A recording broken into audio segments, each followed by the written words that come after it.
Iku babakan Jawa. Dadi panulis sing ngerti kabeh sak donya iku ngerti karo riwayat bibit kawite menungsa iku wong iki gak duwe katik drengki srai mulane lengen delengen sing diangen-angen kemiran aja dipikir eri drengki srai open dawan panasen driji wong sak donya sing ngidiri mung siji mek Allah tok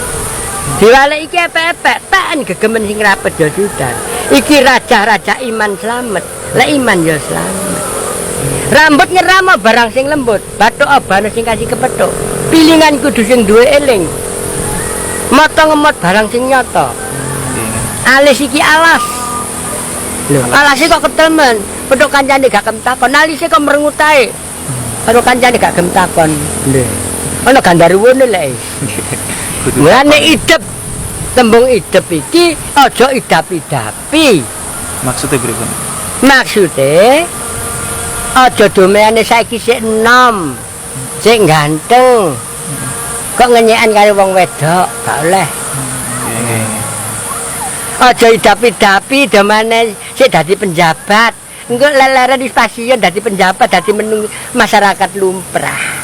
jadi gak oleh idap-idapi mandeng pucak-pucake grana mendek grana jenenge napas lek metu isar jenenge ampas pira ping pira ana loro iki berberan lho iki berberan lho nyata sira duwe keping delengen lho lah gak iso lah mulane donya iki kon ngilangi wong korupsi ora iso kon ngilangi wis barang nakal sing ngono ku ya Mbah jenengan semerep sedenten nggih masalah arti-arti anggota tubuh niku nggih kados tangan kuping ku enten maknane piyambak-piyambak lho ya mulane pira ping pira ana loro lah isane kudu titik ngadep ngulon sembah karo Allah lho kelama iki krasa nggih krasa iki gelaran kramane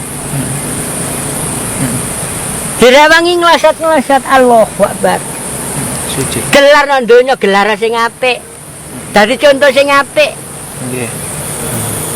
lah saiki lak karpet mekare lek kepepet apa ya tenan lho tenan iki lah mulane kabeh iki kudu iso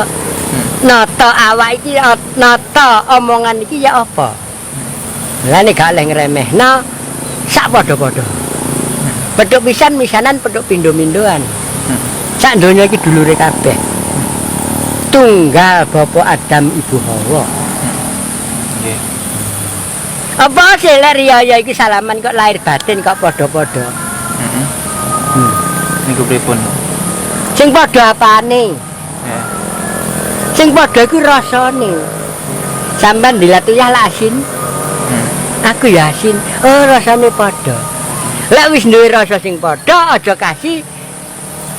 ngelokno liyan aja kasih nyacat liyan ana wong sugih aja dilem ana wong mlarat aja digunem ana wong sing ganteng aja dilem ana sing elek aja cacat nggih iso mati sakjroning urip kabeh sing model piye iku dulure kabeh mek duwe bakat duwe garis dhewe-dhewe duwe kelebihan dhewe-dhewe mek menungso kelebihane iki terbatas nggih sing kelebihane mutlak gak terbatas kelebihane Allah Gusti Allah lah nglayani wong sak donya sak jagat iso ngladeni Allah iki mulane yang maha agung maha kuasa maha kuasa maha